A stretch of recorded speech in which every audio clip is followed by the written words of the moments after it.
Welcome Took an everyone hour. to another.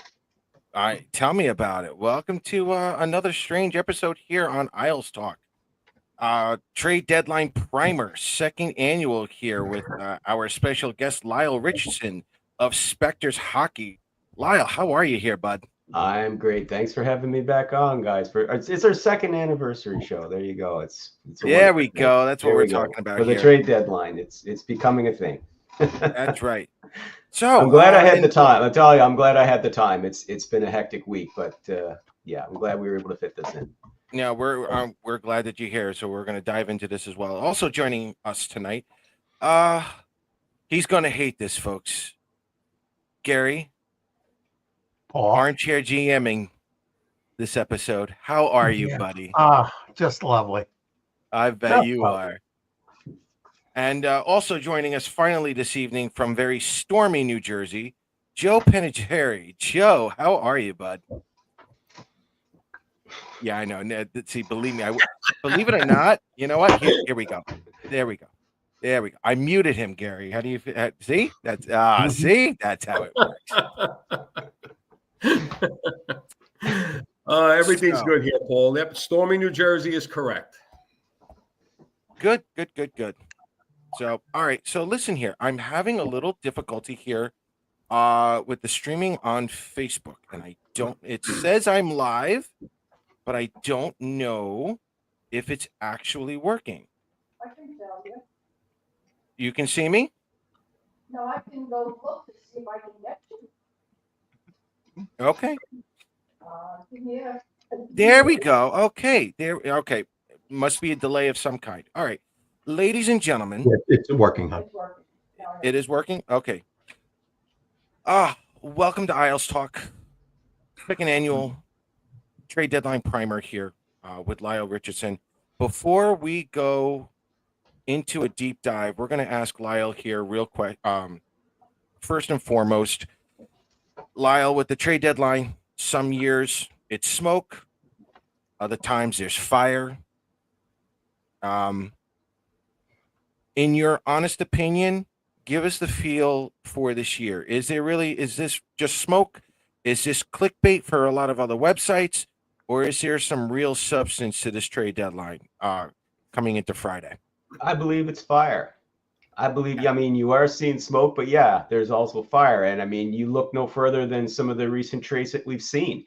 You start off with the Rantanen blockbuster, which happened about, 5 weeks ago now. JT Miller going to the Rangers, just a little over a month ago. You had the Seth Jones three-way dance. That wasn't a three-way. What am I talking about? Yeah. But the Seth Jones deal on Saturday, and Ryan Lindgren and Jimmy Vesey going to from the Rangers to the Avalanche. And I mean, you saw a three-way trade today, and that's Right. where it's kind of stuck in my head with Bjorkstrand and Yanni Gourde going from Seattle to the Lightning, with Gourde basically passing through Detroit so they could retain half of his cap hit before he wound up going down to Tampa Bay. So that's what we've seen so far. It's been busy already, and I think that we're going to see more activity leading up to and including deadline day. I think there's very little clickbait out there. I think it's a lot of substance right now. Beautiful. So, before we go any further here, when we posted the information earlier this morning, it was one of those situations of how are you guys credible? How are you not clickbait? So on and so forth. And we have done this before. We will do this again. This part is the disclaimer. Don't blame Gary. And we have to include Lyle in this one. Lyle had no clue on this one either. This one's not on him.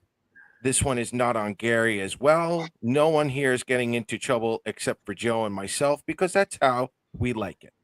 Okay. The information was this, folks. We were given information that at this point, let's rephrase that. As of earlier this morning, very late last night, that if things stay the way they are, bearing some kind of family decision or whatnot, Brock Nelson, Carl Palmieri, and JG Pageau should not be expected to be on the Islanders by Friday at 3 p.m. What I was asked to do is play armchair GM for this episode for some Islander fans because they wanted to know what the owners are going to do. And there have been a lot of talk going around that we need to do nothing but pick some prospects. And I'm here to show you guys some ideas of what Lou may or may not do. Why I feel the owners are probably going to be buyers for the foreseeable future. And as we get into it, the four of us are going to discuss why it's going to be plausible that most of the owners are going to be buyers for the most part anyway. So we're going to get into that ahead of time. But we get the information because we put in the work. If we didn't put in the work, we don't get any kind of information every once in a while. It's not all the time. We're going to leave the breaking news to Stefan Rosner, to Andrew Gross, to Ethan Sears, to Elliot Friedman, to Kevin Weeks, to Pierre Lebrun. They're the ones who need the paychecks. This is their livelihood. We leave that up to them. That's fine. They want to break the news? Absolutely, they should. If our information is wrong by Friday, we don't care. If the information is correct, follow us. We'll give you all the links.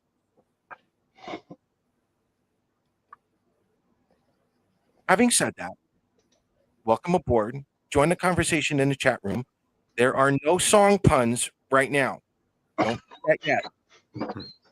Lyle, you seen him last week. It was all Hall & Oates. With every answer, it was ridiculous. Now, having said that, what do the Islanders owners want? Okay, it's very simple here. And again, this is not inside information. This is our personal opinions at this point that just happen to fit. The Islanders have finally gotten out of the day-to-day operation deficit from the COVID years at Nassau Coliseum. They're in a playoff run right now, whether they get eliminated early or if it's the first round or whatever, they are still in a hunt. We said back on January 9th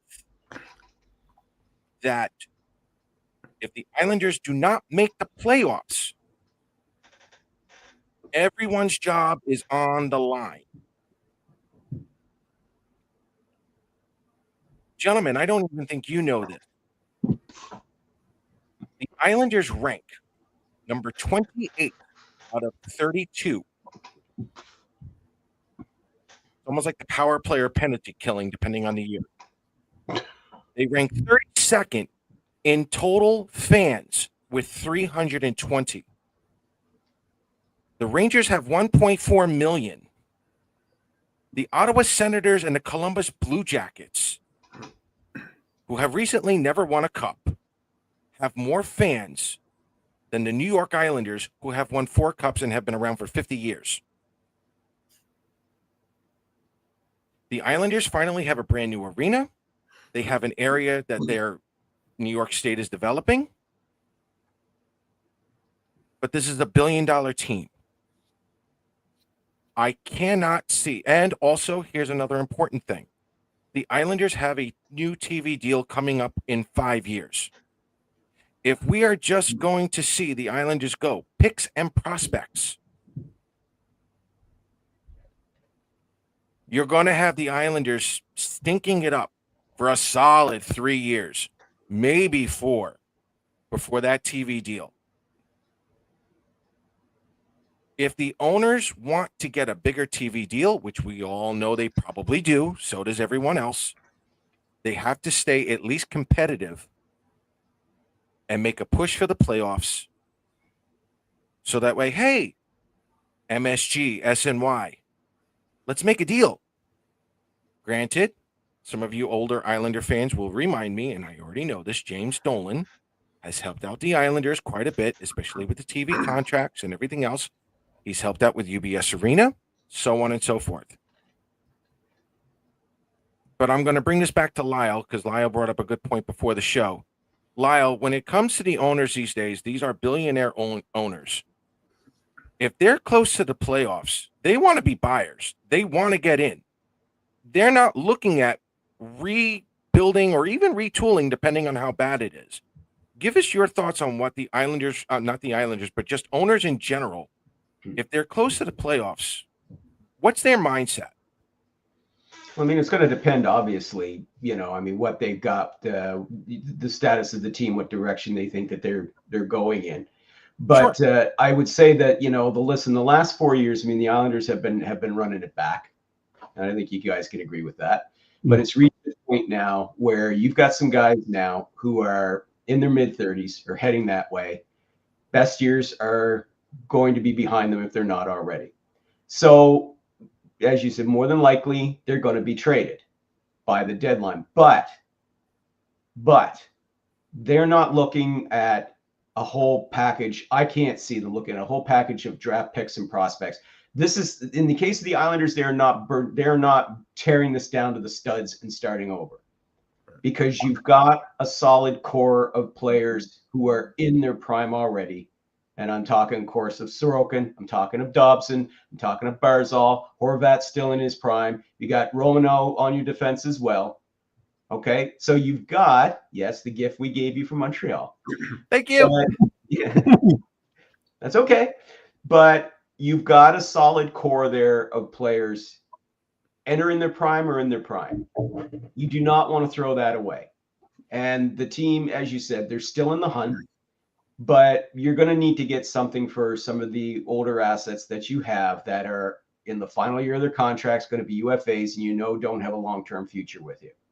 And we're talking Brock Nelson, we're talking Kyle Palmieri, and you've got Pageau, who has a year left on his deal. He's a year away, and they're all in their early to mid 30s, and their best years are behind them if they're not already. So you're going to want to trade them. But do you want to get a package of draft picks and prospects? That's what we all assume, because for the longest time, that's what teams were doing, right? Even teams that were close to a wild card, that you would see them, basically, it was like they were waving the white flag on the season, right? All draft picks and prospects. If the Islanders move those three guys, I do not see them going all solely for draft picks and prospects. Pageau might, maybe even Palmieri. Brock Nelson, there's a lot of interest in him. And the asking price in there is going to be, I believe they want to have a good young player to come back in that deal, so that you've got somebody who jumps into your roster immediately. Not next year, not 2 years, not 3 years, right now, who can help you out, who may even be able to keep you in the playoffs. Look at what the Rangers are doing. Okay, if you want a good example there, look at the players that they've been getting back. Now, the JT Miller trade aside, okay, but all the other moves, there was always a younger player or a player who can help them right now coming back in the deal. It wasn't all draft picks and prospects. So that is what I think that the Islanders owners are looking for. And you're seeing it as well with the Pittsburgh Penguins. We talked about this before the show. Same deal. Kyle Dubas is not trading away all his guys and getting all futures back. Yeah, a lot of it is. A lot of it, there are draft picks in there. Of course, you're still going to want to get draft picks and prospects. You want to stock up the pipeline to, still keep an eye building on the future, but you also want help right now. Okay, more immediate help. So that's the moves that he's been doing, the moves that he's been making. He's always trying to make sure there's a player in there who can help them. And that's what I think the Islanders will be doing. It's the same thing that the Rangers have been doing, and you're starting to see more of that around. Now, if you've got if you've got teams that have basically let it go way too long, like the Sharks did, like the Blackhawks did, like the Canadians did, where you had no choice but to tear it down to the studs, well, that's a different story. But the Islanders aren't in that position, and for the very reasons that you said. Okay, they've got a TV contract that's going to be coming up in about 4 or 5 years. Do you really want them to just suck on toast for 4 years Right. before, and now you're going to go and say, yeah, we want a new contract. Oh, but look, yeah, we've missed the playoffs for the last 4 years, but we're getting better.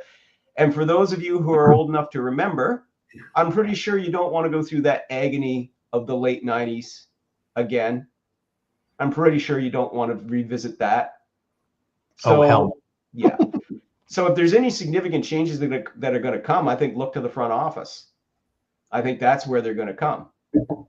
I think Lou moves upstairs or retires.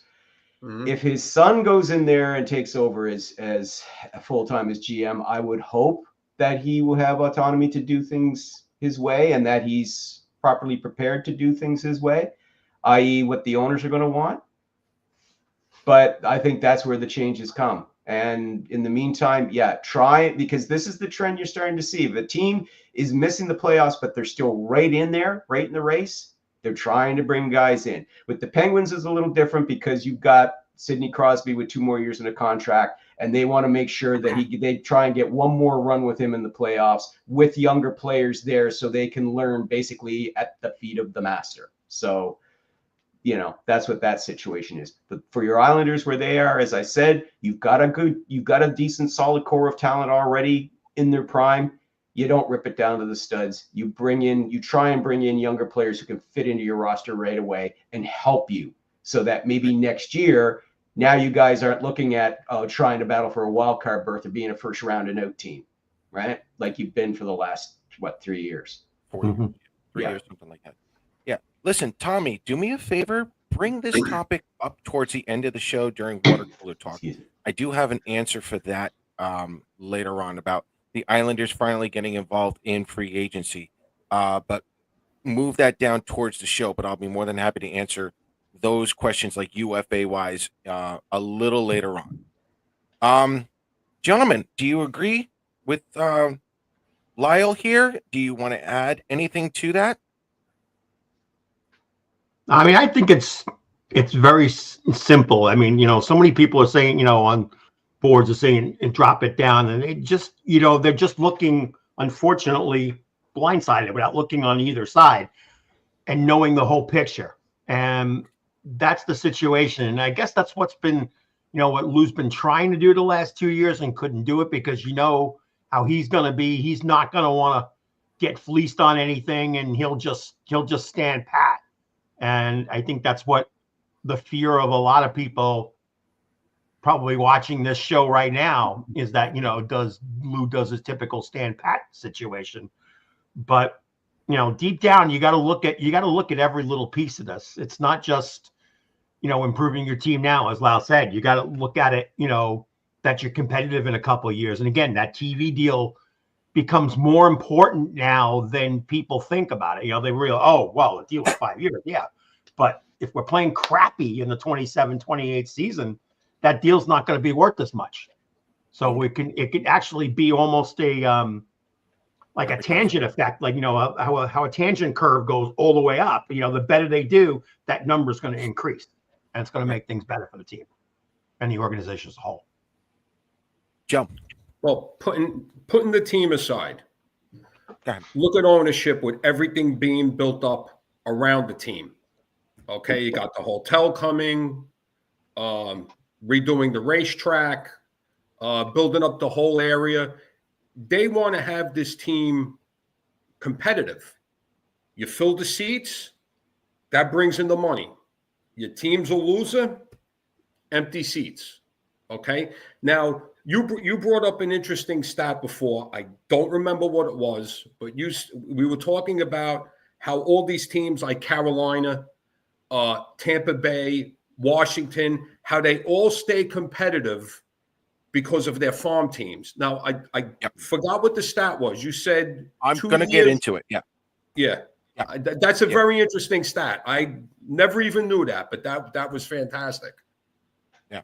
But that's another thing, staying competitive. Right. So here we go with that. So what I'm going to do for you guys, Cutler, no boys to men, stop it. It's not that kind of mode tonight. You need to stop.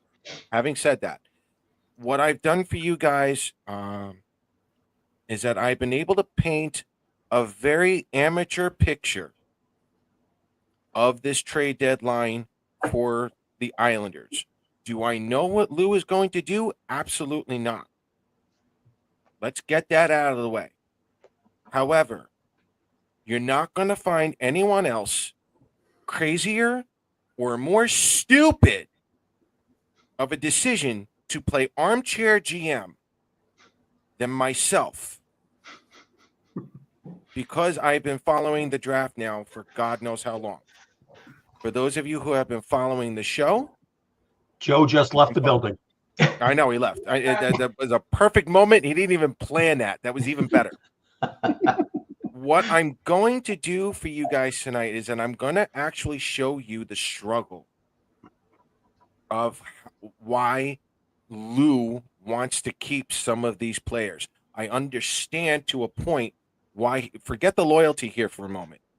The loyalty is there. We know that. That's always part of Lou.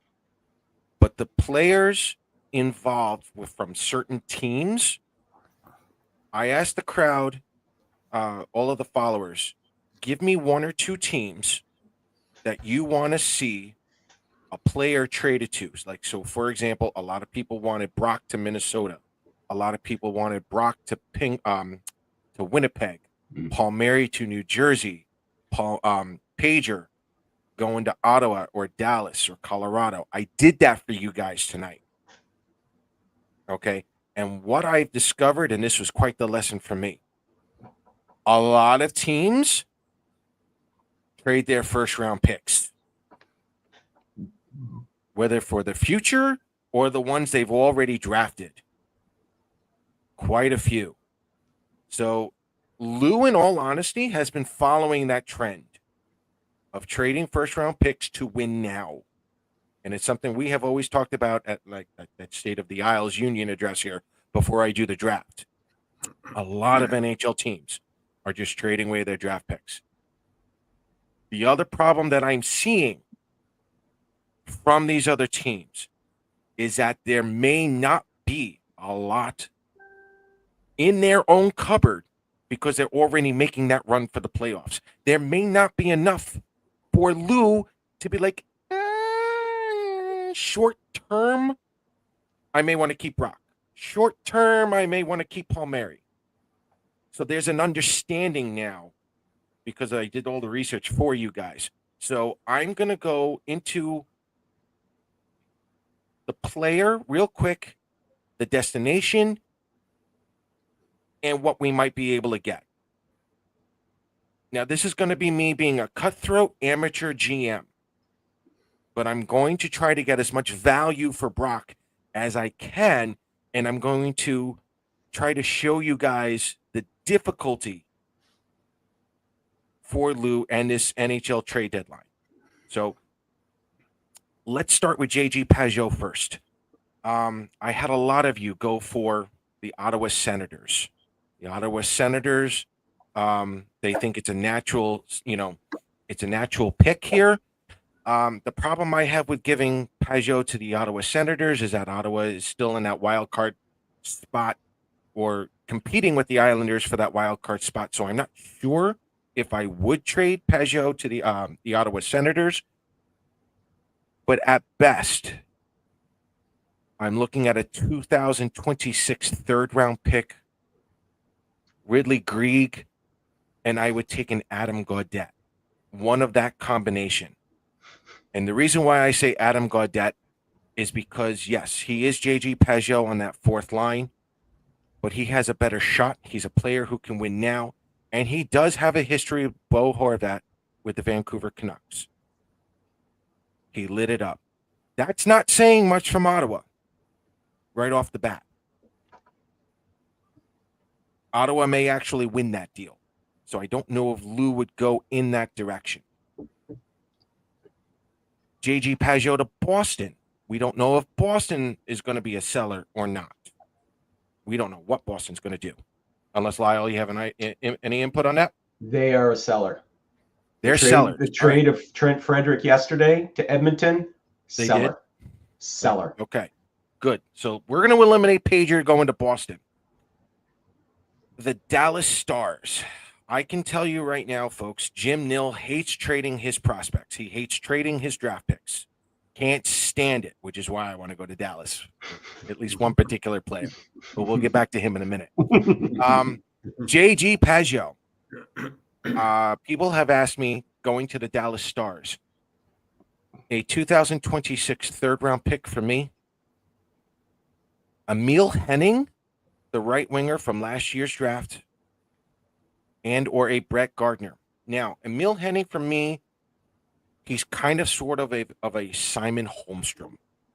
Good right winger, good defensive winger. Early second round pick from last year, if I'm not mistaken. And Brad Gardner, he would be like your bottom six Brock Nelson type version. But again, Pageau to Dallas. Dallas isn't going to give you much. There isn't much here. Now, I will say this, JG Pageau going to the Colorado Avalanche. That was another one I was asked for. I will give Colorado this. From everything I've been able to research, but nothing can be confirmed on this one. Colorado seems to be linked to both Pageau, Palmieri, and even Brock Nelson. Colorado seems to have their fingers all over these three players. If anything, I'm looking at Colorado's 2025 second-round pick, Oscar Olesen, former first-round pick. And then there's the thought of Casey Middlestat. Casey Middlestat, for some strange reason, isn't vibing that well in Colorado. It could be a change of scenery. I don't know. But, gentlemen, Gary and Joe, you guys know I wanted Casey Middlestat last year. Mhm. But I got to tell you, Casey Middlestat having a good season for the Buffalo Sabres the year before. They were like a lottery league team. He's already on the trade block playing for Bednar, a Stanley Cup winning coach. That bothers me a little bit. I'm not sure. He would certainly fill in that second line role. He'd be like a Matt Barzal type of second line center for the Islanders. He's no Brock Nelson. Let's get that out of the way. But he would certainly be a player to help you now, to help you compete if there was a deal in place for Brock. Lyle, I'll get your opinion on this first. Should the Isles visit the idea of bringing someone like Casey Middlestat in? Well, I mean, to your point, I mean, yes, he would definitely be a player who can help you right away. I definitely believe that if the opportunity was there, that the Avalanche could move Middlestat to get Brock Nelson in a trade. I mean, cap-wise, you're going to need to get creative to make that work. But as we've seen, that is possible. Maybe get a third team in there, but it could be done. It can be done. So I don't dismiss that. If there's an opportunity to do that, yeah, I think that the Avs would be all over that if they could move out Middlestat. And yeah, if it even meant sacrificing another future, then they do it because they are very much in win now mode, as you can see by the moves they made. So yeah, and Middlestat, listen, sometimes players aren't a good fit in one place, but then they can move on and maybe kind of regain their form. I wouldn't toss Middlestat aside right away. I would say given the opportunity to play with a different team because he's still young enough, still a good playmaker. Yeah, maybe he might be able to. And you got to figure if he gets traded to the Islanders or to any other team, he's going to come in with a chip on his shoulder with as in something to prove, right? You know what I mean? He's going to want to prove that, hey, listen, I'm not that struggling player you saw in Colorado. It was a different situation, which it very well could be. I mean, you would be taking a bit of a gamble, but it wouldn't be a horrible gamble. I mean, as you said, he's no Brock Nelson. You know, you have to don't make that comparison. Expect him to be the next Brock Nelson, but he could be a productive player for you that can be part of your future and maybe get you back into being a not a bubble team, but an actual playoff contender next year, depending, of course, on what other moves you make in the offseason. Right. And again, me being, cutthroat here, I'm only thinking Pageau for Middlestat at the moment because Middlestat's got a longer contract and Pageau's actually making less money than Middlestat. I would want at least a 2025 second rounder for Middlestat, or maybe another prospect if Colorado even has it. The problem I'm seeing, folks, is that Colorado doesn't really have a lot of prospects either. Yeah. A lot of this stuff, a lot of these bins, shall we say, they're a little bare. Yeah. So again, we've talked about the chemistry between Pageau and Holmstrom. How is Holmstrom going to be affected if Pageau is gone? Everything is very, very tricky for me to try to actually make this deal. I will say this now, and for those of you who have followed this show, I do not want a 2025 first-round pick for any of these players. None. For those of you who followed us on the draft, anyone below, this year, 12, 15. maybe 15 to stretch it, I might be nice. Anything after 15 this year, you're looking at second-round talent. It doesn't mean they're going to be bad. It just means these players are going to take longer to develop. Okay, 3 to 5 years, maybe you're looking at 4 to 6 years, 4 or 5 years solid. Doesn't mean they're bad players. They're just going to take longer, and I'm not sure if the Islanders want to take that long for some of these players to develop. Okay. Having given all that information before. Brock Nelson, first, give me Oscar Olesen, give me Casey Middlestat. The numbers will work there, so on and so forth. That's if Brock is even linked to Colorado, something to that effect. But now I'm going to move over to Kyle Palmieri, and I'm purposely moving Brock last because of current developments that have just happened, a couple of hours ago. So I'm purposely skipping Brock for now. And I'm going to skip the first team for Kyle Palmieri. Kyle Palmieri and the Florida Panthers was another popular one. For me, I would take 2026 second-round pick from Florida, and I want the kid Mackenzie Samoskevich, third-line right winger, 2022 first-round pick, if I'm not mistaken, already playing for the Florida Panthers, young kid, good kid, speedster. He's got a lot of promise. I don't think he turned into a Kyle Palmieri, but that would be an awesome rental move for the Islanders. They get younger. They get a player who can help them now. And there's still a higher ceiling for Samoskevich. That would be something that the Islanders could look at when dealing Kyle Palmieri for any kind of a pick and a player who could definitely, a younger player, especially one like him, who could help out the team now. There's another part of Kyle Palmieri going to LA. 2026 third-round pick, conditional depending on what LA does. And I might take a flyer on Akil Thomas. Third-line center, has some promise. He's done well for the Ontario Reign in the American Hockey League. Akil could probably play third line. Maybe he ends up being a winger, but at the very worst, he would clear waivers at the beginning of the season. He'd tear it up in the minor leagues. He'd tear it up in Bridgeport, which would help out Bridgeport.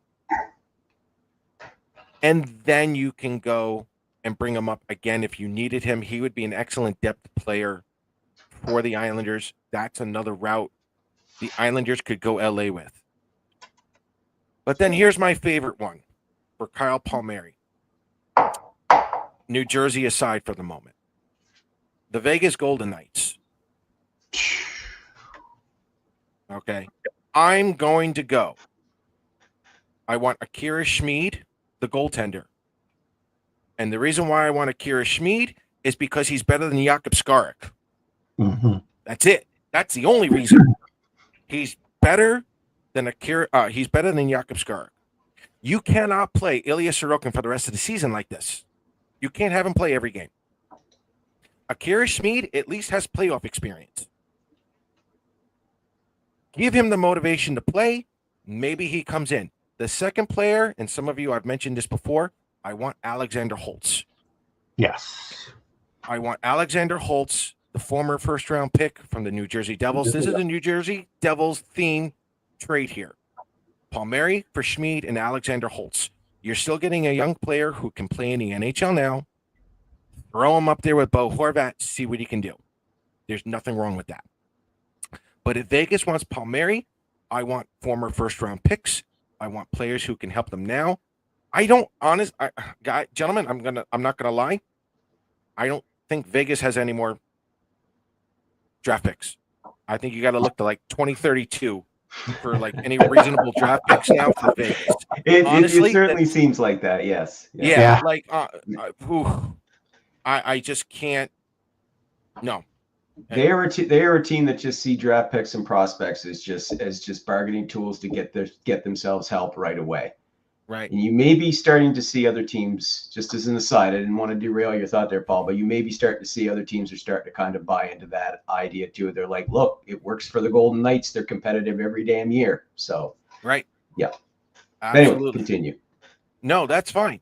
And then, Jeff, I'm going to bring this up in a minute with Nelson. I like the way that you brought up Green Tree and Turcotte, and Quentin Byfield. We'll get into him in a minute, but you're on the right track with that. That's Kyle Palmieri. I didn't bring up New Jersey yet because that's on purpose, but we're going to put that off to the side. If the Islanders do any kind of trades, I think you're going to see that pecking order. I think it's going to be Pageau and then Palmieri.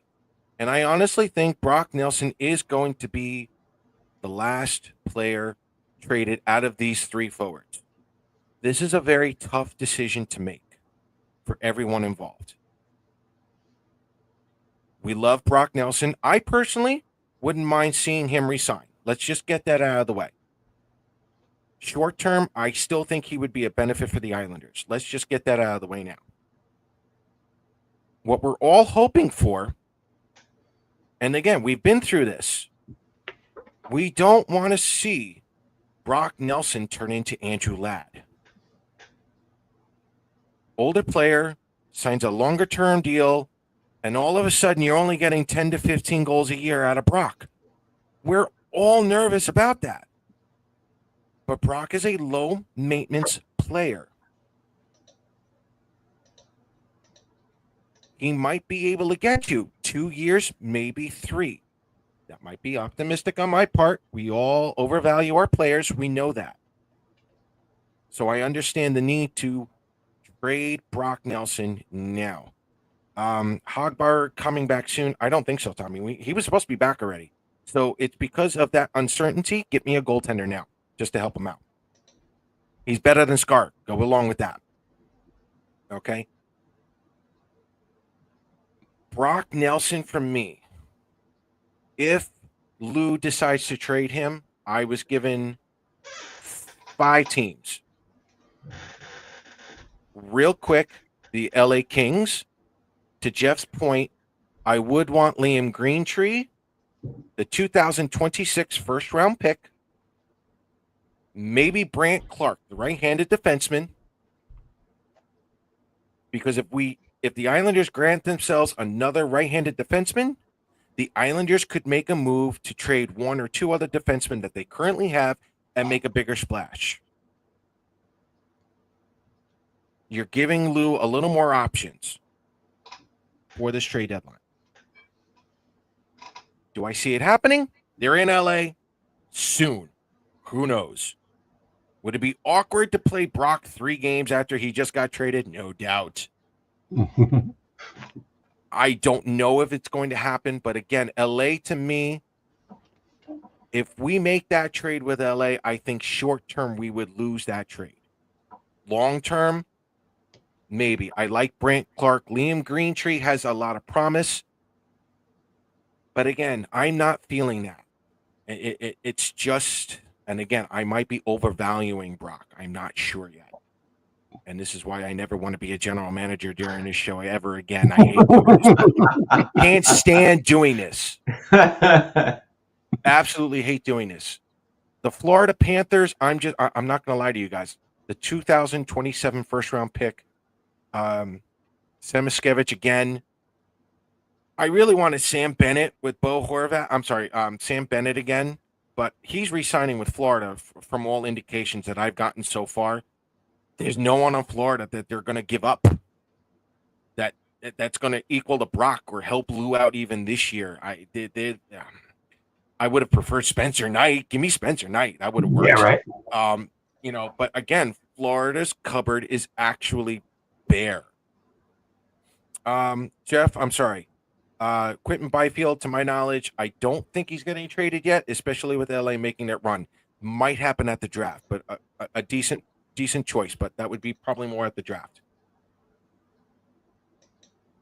Florida doesn't have anything in the cupboard, so there's nothing there. The Winnipeg Jets for Brock Nelson right now. Again, the 2025 first round pick is an The 2026 pick, the first round pick would be my choice. Braden Yeager is someone I would really, really like. For the Islander fans who don't know, Braden Yeager, in simplest terms, is a JG Pageau with a much better shot. Think of JG Pageau on the first line of the Ottawa Senators during that little first or second year when he was on a line with Anthony Duclair, and I forget the other player. He could be that type of player. I always cringe when Pageau's on the first line with Bo Horvat and Anders Lee on the right-hand side. Right-hand side Pageau on the first line just never felt right with me. Braden Yeager on the first line right wing would work. But I would love him on a third or second line at some point. He's got a phenomenal shot, and he's starting to develop all the tools. He would be a player. He probably could be ready for the Islanders in 2 years. That would be something there. I would also try to pluck Capo Kakinen from the Winnipeg Jets. He's got 1 year left. Again, it's the whole Hogberg thing. We don't know when he's playing. Is Capo Kakinen better than Jakub Skarek? Absolutely. Give Ilya Sorokin some help. Maybe a day off or two. You can't play him 35 straight games. It almost feels like they have. So you guys are starting to understand where I'm coming from here. Here's my big money winner. And I've got two teams left with Brock Nelson before we get into that other moment. The Dallas Stars. Okay. Sorry, Gary. Gary, I want to rob your relatives of a few players here in a picks.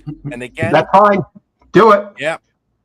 Jim Nill hates trading first round picks. He hates trading second round picks. He hates trading third rounders. If he's drafted you, he loves you. He's very much like Lou in that sense. He does not like giving you up. But when you're up against the Winnipeg Jets, you're up against the Minnesota Wild, you have a shot at the Stanley Cup, and it's Brock Nelson. He might do this. And this is, again, me being a cutthroat GM here. Raw amateur-like. Give me a 2026 second-round pick. Give me Maverick Bourque. The 22, 23-year-old center that they currently have. Because if Matt Duchene resigns with Dallas Stars, which may happen, Maverick Bourque's going to run out of real estate to play and really show his talent. Give me Maverick Bourque right now. Maverick Bourque could be your second-line center or a third-line, without a doubt, third-line center. He's got a potential to be number 2. I want, I don't know if I'm pronouncing the name right, Matej Blumel. He's a right winger. He's going to be a Group 6 unrestricted free agent, meaning he hasn't played enough games. This is why I want him. What has he done for the Dallas Stars? Nothing. What has he done for the Texas Stars of the American Hockey League? He's tore it up. Give me him, sign him to a whatever contract extension, and you're improving Bridgeport almost immediately. There's another player, and again, this is kind of like on the defensive side. Former first round pick, Liam Bichelle. Big boy. 6'3", 230, something like that. Big boy, think of Scott Mayfield. A little more mobile than Scott Mayfield. But again, if you bring in that young defenseman who can play now, you have other options to go, especially at the draft. If there's any other players that the Islanders want to move on from, you can do that. Minnesota here. This one is definitely a futures pick, which is why I think it's going to be very curious how the Islanders get what they get for Pageau, what they get for Palmieri. If they can get a good return for the two of them, the Islanders might go a future move here with Brock Nelson to Minnesota. And again, this always depends on how desperate the other teams are. To Minnesota, Brock Nelson, coming back would be Minnesota's 2000 first-round pick. 2000 what, Paul? I'm sorry, 2026 first-round pick. Okay. Yep, 26. I would love Ryder Ritchie. And my thought process is this for Islander fans. 3 years down the line, 4 years down the line, Cole Iserman, Matt Barzal, Ryder Ritchie. That's a lot of goal scoring right there. Two younger guys playing with the veteran centerman who will set them up all season long. I won't even have to ask Matt Barzal to score 20 goals. He won't have to. If he dishes the puck to both of those players, they're going to make up his goal count anyway. I have a slight love for Riley Height. He's a center left winger, but he's your JG Pageau on the third line. He could be on the team in 1 or 2 years. But he's putting up excellent numbers as well. And that's what I have for those three players with those four teams. So here's the commonalities right now. You got picks. You got some players who might be able to help you now. And you've got 1 or 2 prospects who can definitely help you in about 2 years, definitely 3. Is that what Lou is going to go for? That's the question. What else is he going to be able to get of value? Because I'm not going to lie, guys. This is much tougher. I don't know if he's going to be able to get players to help him now to compete for a playoff spot.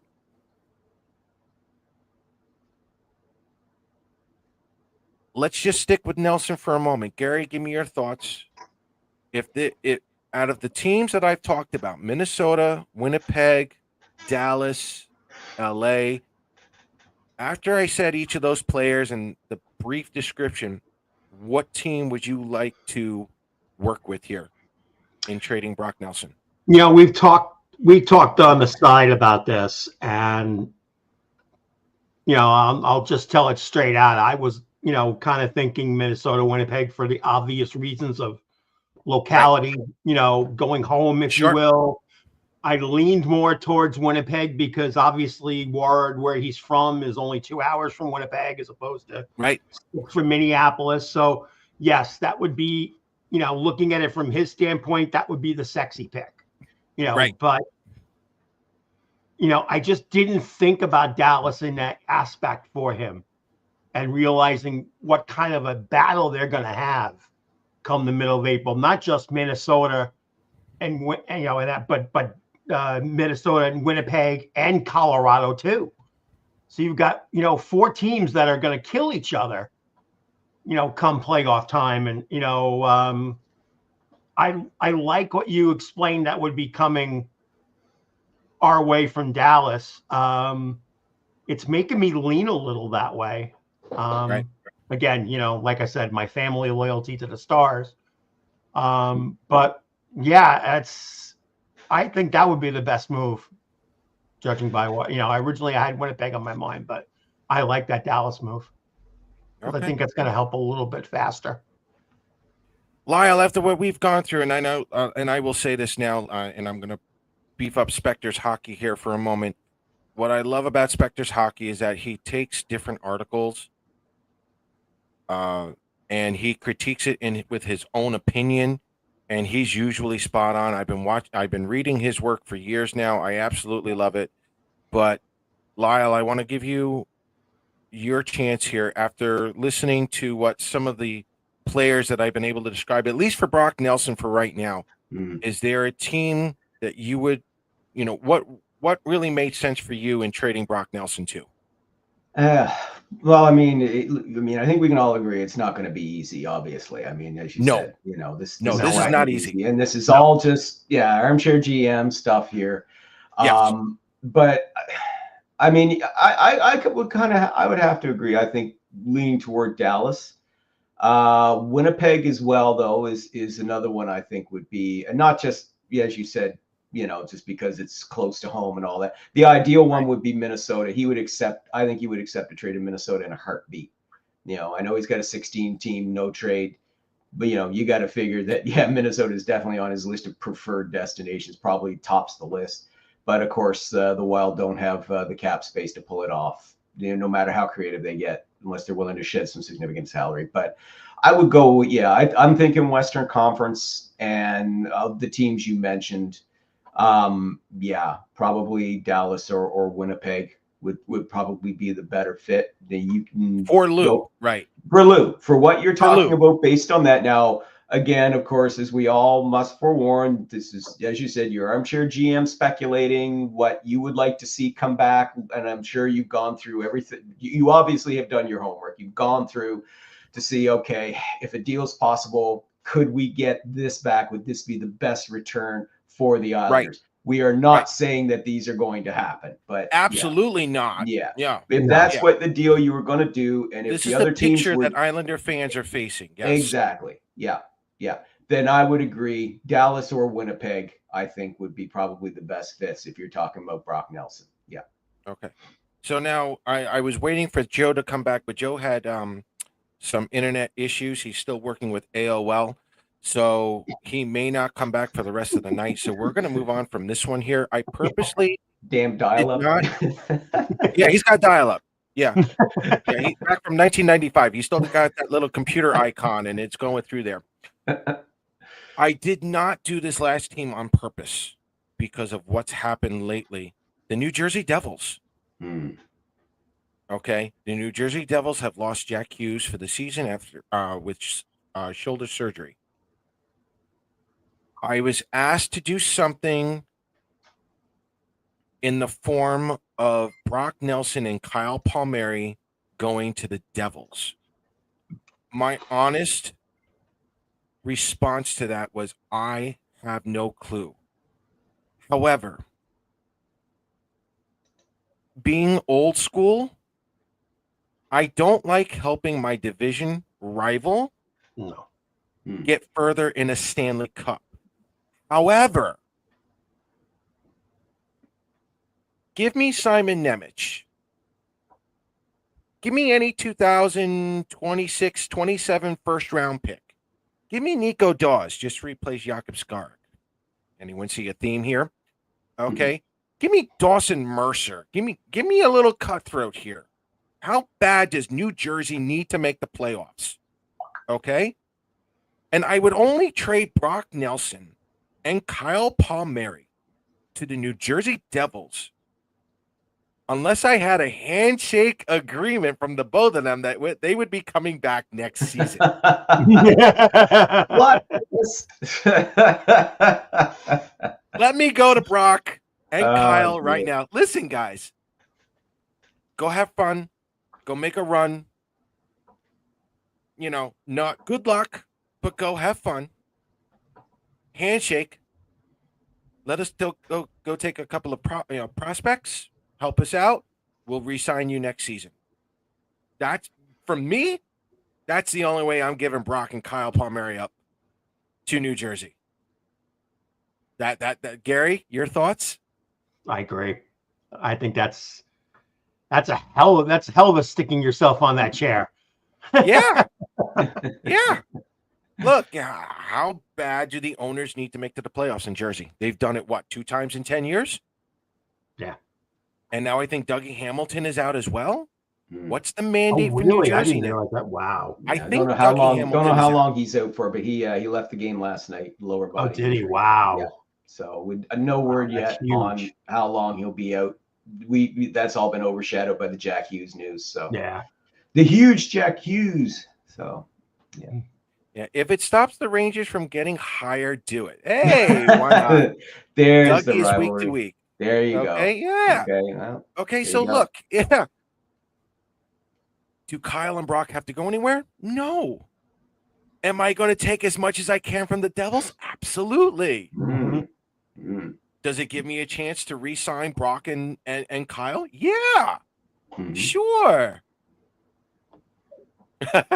Charles, throw Throw Mayfield Mayfield to the That's Devils awesome. too. Okay, listen. Don't hold back. Tell us what Yeah, you really. think. No, they're not holding back. But there's a reason. There's a reason why I wanted to include bringing back a defenseman at some point in any of these trades. So then it does open up the idea of trading any of the defensemen that we currently have on this team. Yeah. Okay. So there you have it, folks. Definitely some picks. Definitely some players who could be ready within the next year or two, some players who could be ready now. You're refilling the first round picks from 2000 to 2022 that Lou had traded away. We get to replenish some of them. Some of them are going to be ready to play. Some of them are going to take a little bit longer. But I'm not going to lie. Short term, the Islanders may lose this trade. And this goes back to the thought of what do the owners really want? Could it keep the Islanders competitive? It might. Right. But it might. But at the same time, Lyle, I want to give the Montreal Canadiens a little bit of love here. They're obviously buyers, even though they've got a few injuries, or are they turning sellers like the New Jersey Devils? Give me your thoughts on Montreal real quick. Montreal is listen, up until the going into the Four Nations, I thought they were going to be sellers because they'd only won one in their last 9. Going into that, it looked like they were going to be selling. They went 5 straight. They're 1 point out of a wild card spot. They could buy. I could see them also standing pat with the guys they got. They re-signed Jake Evans, yesterday. 4-year deal, very affordable, 2.85 That's mil. a great deal. Excellent. That's a great team deal for them. Yep. A lot of teams were interested in him if they were going to trade him, but he wanted to stay in Montreal. That speaks to the kind of culture they're building there with the Habs. This is a place that players don't want to leave. They want to stay. And it's been a long time since they've had that kind of culture there. Yeah. So I could see them standing pat with the guys they've got. And Ken Hughes has already told teams, he said, listen, if you're interested in, and the guys that they were talking about was Evans before they re-signed him, so he's not going anywhere, but David Savard, Christian Dvorak, and Yoel Armia. And out of those 3, I'd say Armia draws a lot more interest now because he's one of the best penalty killing forwards in the league. So he's set his price, and he's told interested teams, look, if you want them, meet the price. If you won't, I'm very content to keep these guys for the rest of the season, even more so now because they're right back into the hunt. I'll tell you, Lyle, I watched the end of that Buffalo game the other night, and it was just, I mean, that crowd just went absolutely ballistic. And that's being a fan of the sport, you love it when Montreal is doing well. That just makes the game so much better when the Canadians are playing so much of a better type of hockey than they have in the past. Yeah. And well, and that's going back even during the Carey Price era. Yeah, God bless Carey Price, but he was the main reason why Montreal, during most of his tenure got into the playoffs at all. I mean, they sure. were one of the lowest scored. But here, fun fact: Montreal only had one 40 goal scorer during Carey Price's whole 15-season NHL career in Montreal. Only 1 year. You know, bonus points if you can guess who it was, real quick. 40. Wow. Time's up. Alexei Kovalev. Oh Oh, God! I yeah. was never getting that. No In chance. Oh 2008. my God, no. In 07 No. and 08. Yes. Oh. Alexei Wow. Kovalev. That's how long it's been. So no. the way that now we talked about how teams tend to be more now about trying to rebuild on the fly because they want to stay competitive. And it depends on where you are, as we said. If you've been a bubble team, you know, very close to making it, but not quite there, but you've got a good, decent core, as I said, your Islanders do have. Then you're not going to rip it all down to the studs. You're just going to want to retool. In Montreal's case, it was different. When Carey Price was done, the whole team, he was the glue that kept it all together. When his career was finished, they fell apart. They had nothing and exposed all their weaknesses that Price had covered up. So they had no choice but to rip it down to the studs and rebuild. Thankfully, they brought in some very shrewd people who know what they're doing. Because they're following the plan, and yes, of course, they benefited from finishing in the top 5 each of the each year in the draft. But they've also grabbed players who fell to them in the lower rounds. Hello, Lane Hudson, Rookie of the Year candidate. Yes. So it's being able to draft high as well as being able to draft well in the other rounds. It also knows if you're bringing in players that from other teams that they help you out. Guys who want to be there, want to help you, who want to help you, and being able to win more trades than you lose, which so far that's what they had success that way. So the future's looking bright for Montreal.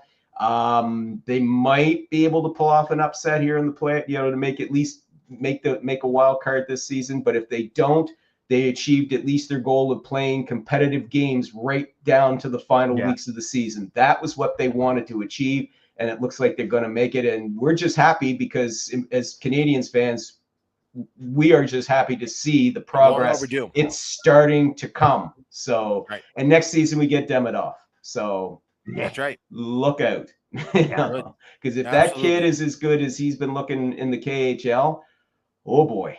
Yeah. Absolutely. And Russian players usually do well in Montreal. They love playing in Montreal. Well, I mean, if he does as well, if Demidov comes over and does as well as Michkov has done in Philadelphia, I know that there was Montreal got a lot of criticism for not taking Michkov and taking David Reinbacher, the defenseman, in that draft year, but that's okay. They had to address their needs, and they did that year, and then everything worked out fine because I got to tell you, to this day, I'm shocked that Demidov fell to 5th in last year's draft. I had him going 2nd overall. Demidov with Line A is going to be nasty. Yeah. Demidov with Line A next year is going to be nasty. It's going to be interesting to see where he ends up. Hell, if he ends up on the top line, good God, look out. But yeah, even on that second line. Gentlemen, we're going to do water cooler talk here. You are not obligated to do that. I'm going to answer the questions here from the chat room. I'll stay a few minutes. Entirely up to you. I can stay a few minutes here if you want. Yeah. Okay. So, having said that, it is water cooler talk time. This is where we take your questions, comments, concerns from the fans, and there have been absolutely. I agree with this. The trades we win them long term. Okay, for my younger Islander fans here, you've never experienced this, where we've had players who are valued everywhere else in a retool. You've never been through this yet. For me, growing up, when we knew a younger Islander player wore the C, we knew they were getting traded. Oh, yeah. Name Ryan. We Brian knew. Thank you. We knew that if they were going to get good, they were going to be gone. Actually, Claire just said if she bought the jersey, they were gone.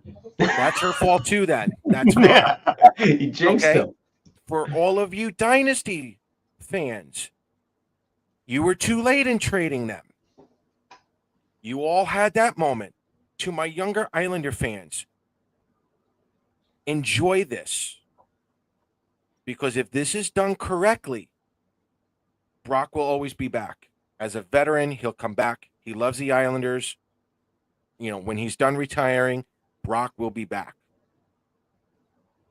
Pageau is always going to love it. We're all going to love Kyle Palmieri. But what I'm excited for Islander fans, especially the younger ones, is that this is a 3-part process for the Islanders. Getting something now long-term is what you do at the trade deadline. The draft is where you really start to change your organization. And I can tell you now, this draft is going to drive me bonkers. The amount of research I'm going to have to do because there is such young talent here. I don't even know how I'm going to cover the draft. And it seems like it's all just bunched together. I mean, you know, I've never seen a draft year in this long that's had like maybe 30 or 40 that have been in that same trajectory and never moved. It just stayed. Right. It's just like a flat line. Right. Having said that, do I think there's going to be a lot of trades at the draft? I'm going to go yes. Do I think the Islanders could be involved in that? I'm also going to go yes. That's just my personal opinion looking at this thing. And I agree with you. Don't forget, because you've also got a salary cap that's jumping significantly this summer. Yes. So you've seen, just very quickly, you've seen teams be a lot more adventurous leading up to this year's trade deadline, making the 3-team deals and going after, like, you know, guys that you wouldn't think they would go after, like the Hurricanes going after Rantanen.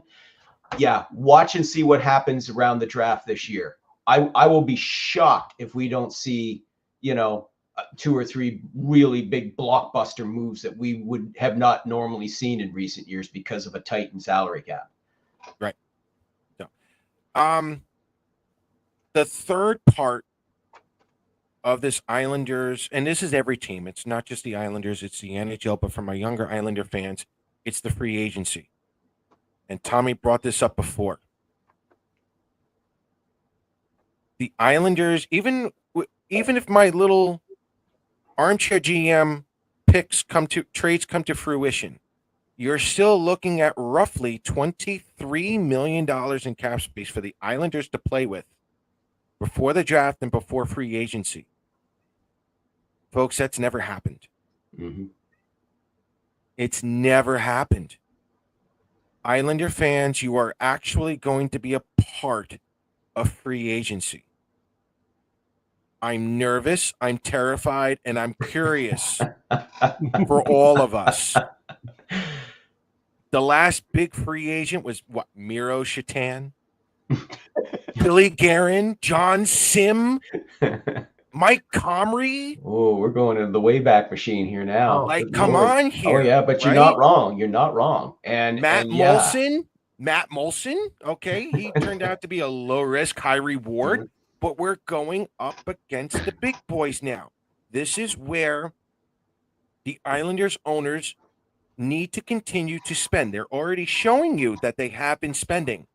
Where are they going to be in free agency? The trade deadline, you trade for the future. The draft is where you reorganize the team, the organization, everything else. Free agency is where you come in to fill in the holes that weren't filled before. This is uncharted territory. Gary, go ahead. No, you're right. It is uncharted territory. I'm just saying, you know, for 40 years, you know, we've never, you know, you watch everybody else's teams improve, and we're all sitting here going, well, are we going to do anything? And it's always that, you know, that 4th line guy or that, you know, that 13th forward that we're getting, you know. But this time, it could be something. But again, everybody has that speculation or that thought of, you know, Lou doesn't do these things. Right. Who said Lou's going to be the one that's going to be making those decisions? And that's the other one. Yeah. That's the other one. And if this is done correctly, guys, because you're right. You're absolutely right. The Islanders are they're facing a very unique offseason, something you have rarely seen. So if this is done correctly, good Lord, you're going to see a turnaround much faster than you anticipate. Bingo. If it's done correctly.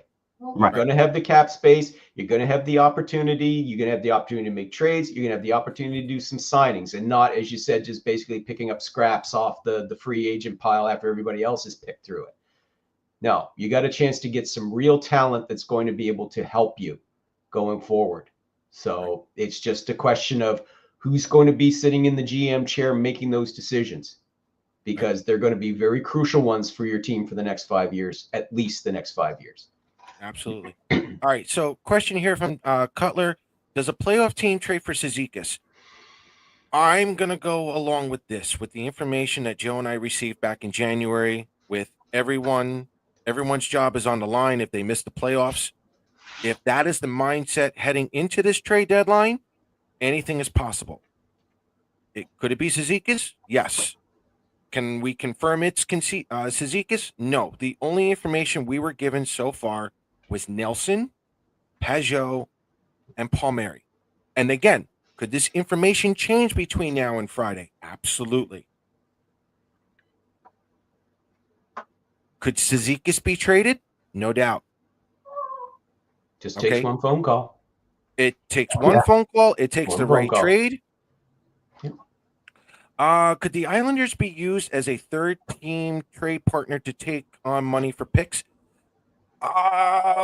Maybe, Tommy, but I think the Island, if they only did this for this year, if the contract ran out this year and you got like a third or fourth round pick, okay, maybe. But if I'm the Islanders, I want as much cap as possible heading into free agency, because I'm excited for all of you guys. I'm excited for Islander fans to actually experience a free agency. Yeah. Honestly. And I would love to see. Go ahead. And look at it too. Also, I mean, you guys are being sellers here. Right. So the three players we've talked about here, you're being sellers. So there's no point in taking and I don't see how you could work it out being a third party banker, basically, because that's what he's talking about. I'm assuming that question. So I don't see him being in the role of three party banker when they're selling real assets here that other teams want. Right.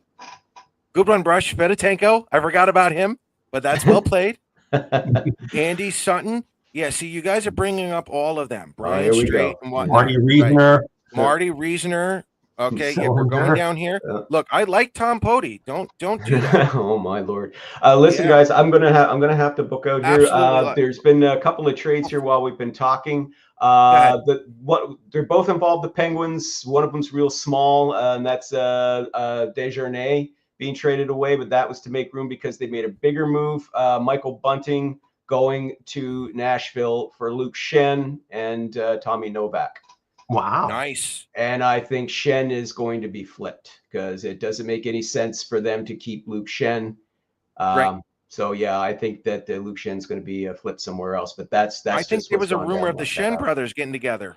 I think that's more wishful thinking. I think you were talking about teams that were hoping to acquire both of them. And Braden Schenn, with the Blues still being in the playoff hunt, I don't see him going anywhere. So yeah probably it's just I don't either. Going to be moving on. But anyway, guys, listen. Where can everyone find you on real social quick? media? Okay, of course, my website spectorshockey.net. You can also find me at the Hockey News. You can also find me at Bleacher Report. And if you read German every week, you can find me on Ice Hockey News. If you read German, so there you are. You sprechen Sie Deutsch? That's where you can find me. Sehr gut, Herr Richardson. Sehr gut. Last question for Lyle. Okay. What's the drink on Friday? Well, it's either going to be Scotch whiskey or Irish whiskey. It's one of the two. You're damn right. I've got 88 picks to make here. It's trade deadline, baby. You earn a break. I'm not kidding. I have 88 oh my God. Yes, Lyle. I'm coming up. Sweet. Yes. I do not have a drinking problem. I merely enjoy living in a liquid medium. But anyway, so I will post it up on Friday evening if I get a chance of what the libation will be. That's the only hint. It's going to be Irish or Scotch. There you go. Dude, that was great. I it, appreciate it. guys. Thank you so much for coming on. It was my pleasure. Let's revisit this again trade deadline next year as well, or if you want to do it. We'll have you on sooner. Off-season show or whatever, we can do that too. So absolutely, beautiful. Let's do it, bro. All right, take care. Thanks, Lyle. Wow, Brian. that was fun. I love that. I love him. How much salary do you think the Islanders would retain, if any, in a Pageau trade? Again, You know just what? to what Lyle said, you don't want to be a banker. Yeah. You want to be at as much as you can get, and especially with the big increase. You really can do. Yes, everybody else is going to have that same increase, but you want to have something to play with. And by Right. having to hold on to a couple $1 million, that could be the difference between average guy and above average guy. Right. Right. So, Greg. See, that's the thing I just want to say is that Go ahead. being us long sufferers, and again, you constantly mentioned about the younger Islander fan, and I really think that was great of you to do, because Right. being a season ticket holder since 1986, we've seen it all, but we've seen everybody else have it all, and we've just never been in that opportunity. And the one time when we had the great season, things have happened, and we fell back. We fell into the abyss. This is an opportunity, like as we've been saying, we have a feeling these things are going to happen. Paul had mentioned things, but the handwriting could be on the wall. And I didn't get to see it last night because we left the game and wasn't listening. But hearing Brock, almost break down when he was talking with Shannon last night, that tells you the loyalty and what Brock feels about Long Island. Right. So, if anybody sits here and say, he doesn't care, he wants to go, somewhere else and whatever, watch that tape again and tell me I'm wrong. Okay. So, but this territory is something that me as a near 40-year season ticket holder, I've never really got to experience. Right. And we've got the opportunity. But, as Paul said, you've got 3 ways to improve this team. It doesn't have to be done all in one shot. You do a piece here, you do a piece at the trade deadline, you do a piece at the draft, you do a piece of free agency, and boom. And now you're not, again, sitting there waiting for the extra little tiny scrap of meat at the bottom of the table. You can go after that little piece of porterhouse instead of the chuck steak. So just think about it that way.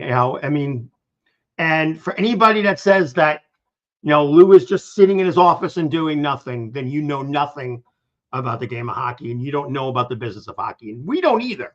But I guarantee you, he's not just sitting there watching everything happen. Right. No, he's not. No, let's just get that out of the way now. Exactly. Yeah. All right. So real quick, if Lou stands pat, what are your thoughts?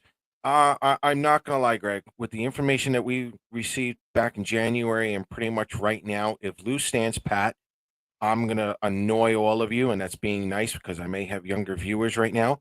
I think Lou Lamoriello will continue to be the GM next year. Patrick Waugh will continue to be the coach, and nothing's going to change.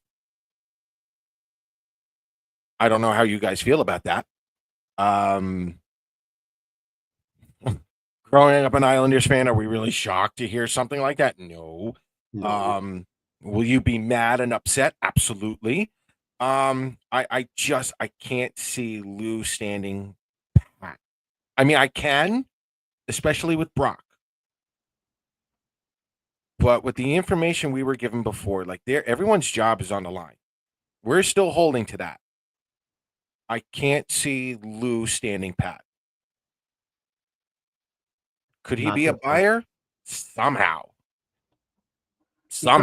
maybe. But Lou standing pat, not with what we've seen so far. I don't think anybody would stand for that.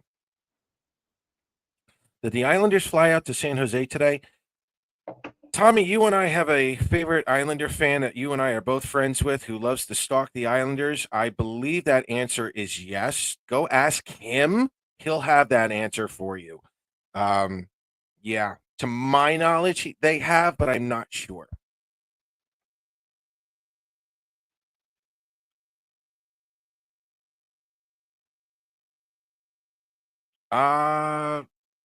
Did you do that? Nope, that was me. Do you see any situation where Enval is gone due to that hideous contract? Well, it's not going to be hideous in about 2 years. July. Yeah, at most. Yeah. He might actually be underpaid. It's that length of the contract.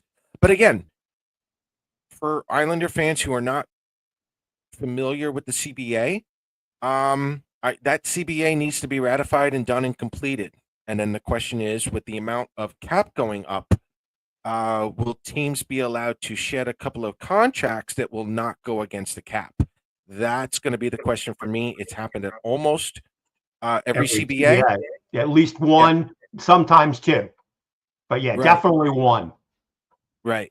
And that would be a qualifier for sure. Right. So there you go. Folks, I hope this was informative for you. I tried my best playing armchair GM. Don't quit your day job. No, don't quit the day job. Absolutely not. But this is a tougher one. Yeah. Because what I've learned so far, there's a lot of teams that trade their first round picks. Like they're all doing what the Islanders are doing, what Boston's done, what Tampa's done. They've all followed that blueprint. And I understand that a lot of teams want to go the Washington Capitals way. And this was the stat that Joe didn't know before. And I brought this up at the draft before, and this is why I try to emphasize building the team through the minor leagues. When an American Hockey League team wins the Calder Cup or makes a very deep run into the Calder Cup playoffs, their NHL team makes the playoffs in 2 years' time. So a lot of teams and a lot of other fans have said, why don't we do the Washington Capitals way? One of the reasons why the Capitals were able to manage the way they did was because even with an $82 million salary cap at the time, they were able to put players like Nicholas Backstrom on LTIR, which means their salary cap basically went from 82 to 90 million, which allowed them to acquire more players. And then when they didn't work out, they traded those players later on for more picks. What they ended up doing was that they ended up picking up players who needed a change of scenery, the Sonny Milanos, the Dylan Stromes, players who didn't work out with other teams. And I don't want to call them reclamation projects, but that's pretty much what they were. They were projects.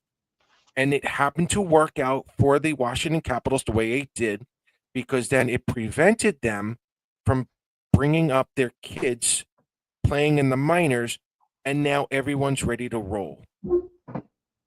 What team do you expect to be most active? I almost want to say New Jersey. Like, how desperate is New Jersey right now, Tommy?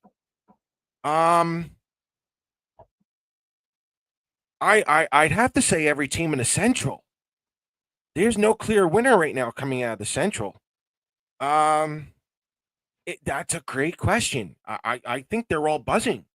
I should have asked Lyle that question, but we don't know what's true, what's smoke, what's fire, so on and so forth. But I mean, that Central Division, they're all over the place. I would probably have to say the Colorado Avalanche as well. So I don't know. Yeah, I'm expecting New Jersey to be heavy on everybody.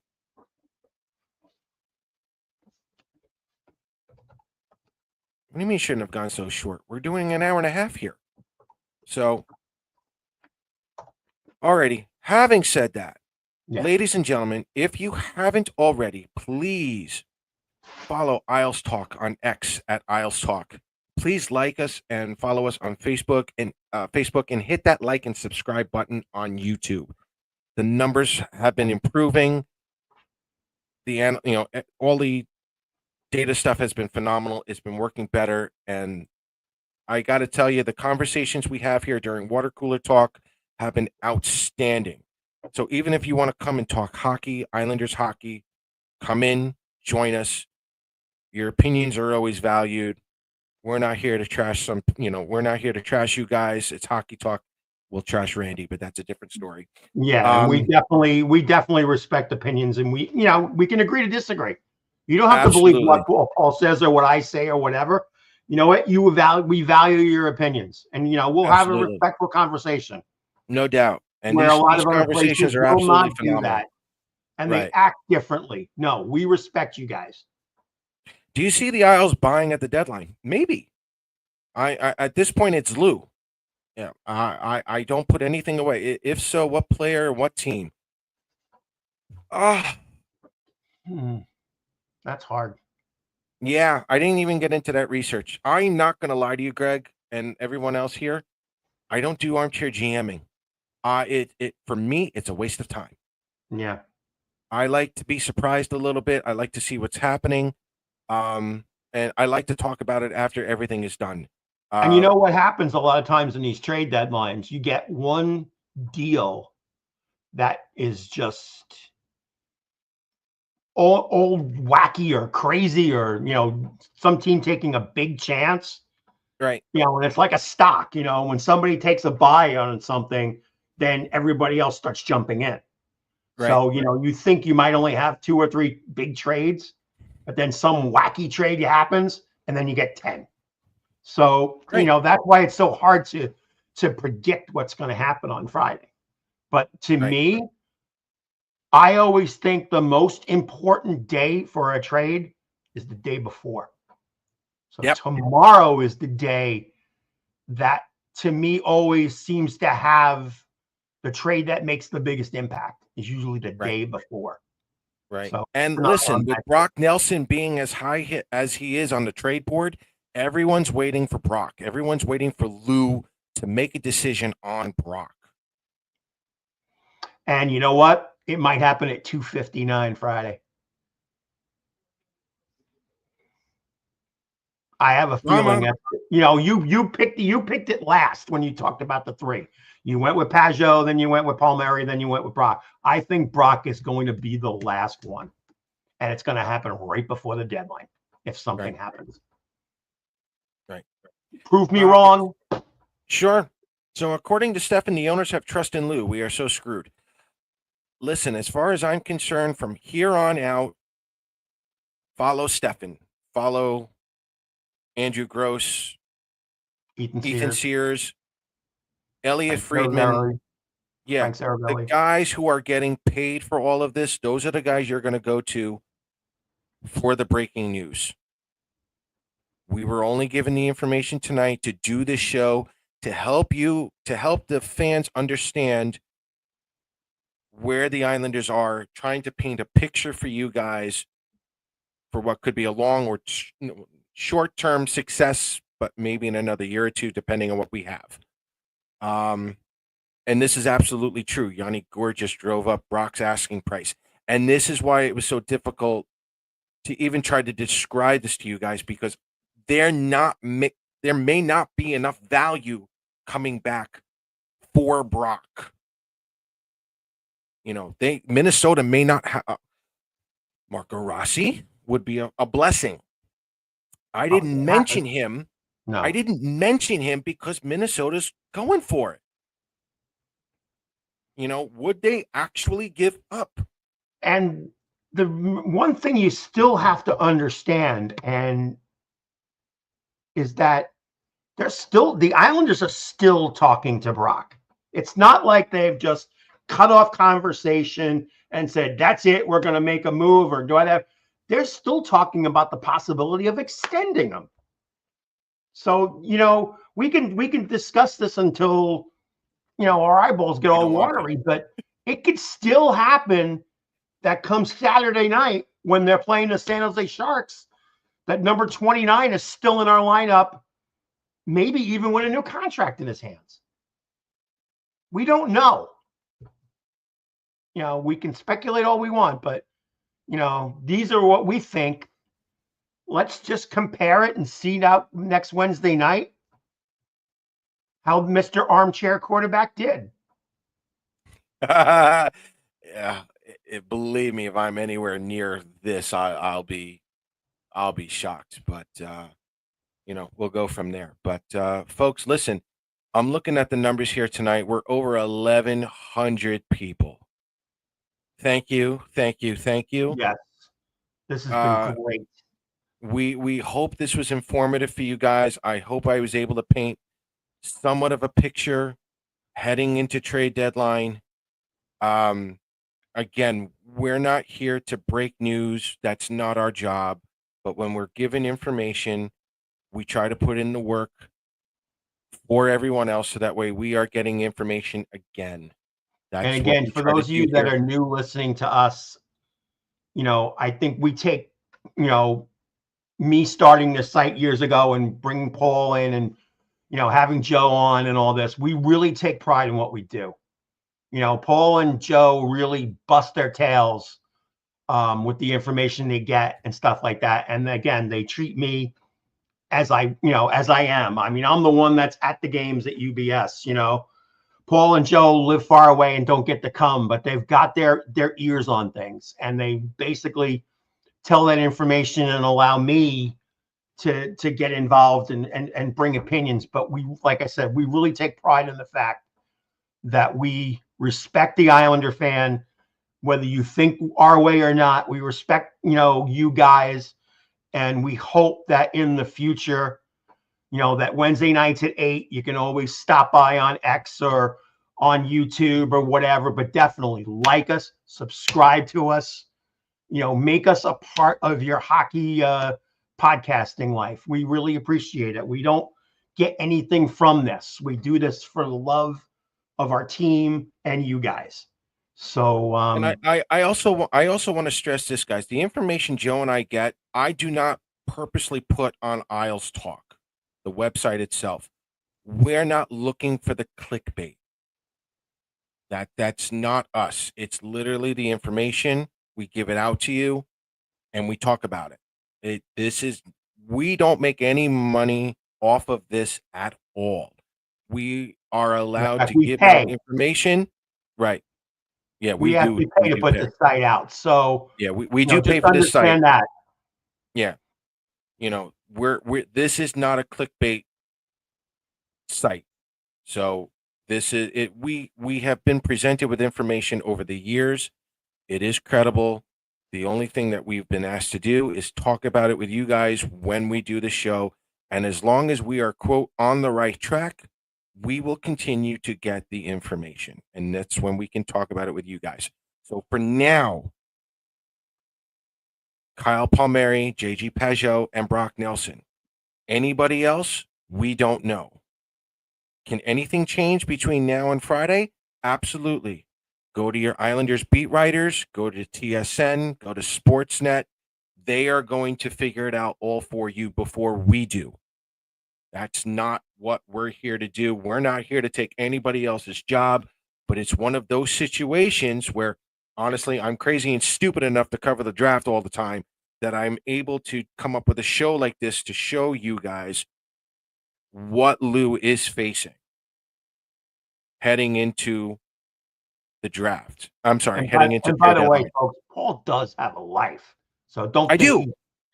Think he's Yes, just sitting at I home do. just doing this. No, hell no. Absolutely not. Absolutely not. Okay. But this is just the first part. Yep. Next week, we'll come back. We'll talk about what happened. We'll talk about what may not happen. And we'll get our thoughts on that from there. We'll go for the final 20 games of this NHL regular season. Oh, and then the draft. Mm-hmm. We'll go from there. So, boys and girls, ladies and gentlemen, thank you so much for coming on once again. Great show, over 1,100 viewers. Again, we can't thank you enough. Oh, you're so wrong. You're banned. All right. Again, boys and girls, follow us on X at Isles Talk, Facebook, YouTube. Hit that like and subscribe button. It'll help us out immensely. You can follow me at P_Kreischer on X. Facebook, I usually just keep personal for the family and whatnot. Gary, where can I find you on social media? At AlsMet63. And again, we can't thank you guys enough for coming on. This has been a hell of a show for us. And like I said, just hang out with us. We like it. We like to do this, and we hope you can make this a part of your hockey research. Again, follow all of your Isles beat writers, Rosner, Sears, Andrew. Follow them all. They're going to have the info before us anyway. So, guys, thank you so much for coming on. We'll see you next Wednesday. Let's go Islanders. And just in case, thank you to Pageau. Thank you to Palmieri. And a very heartfelt thank you to Brock Nelson. Amen. Bye, guys.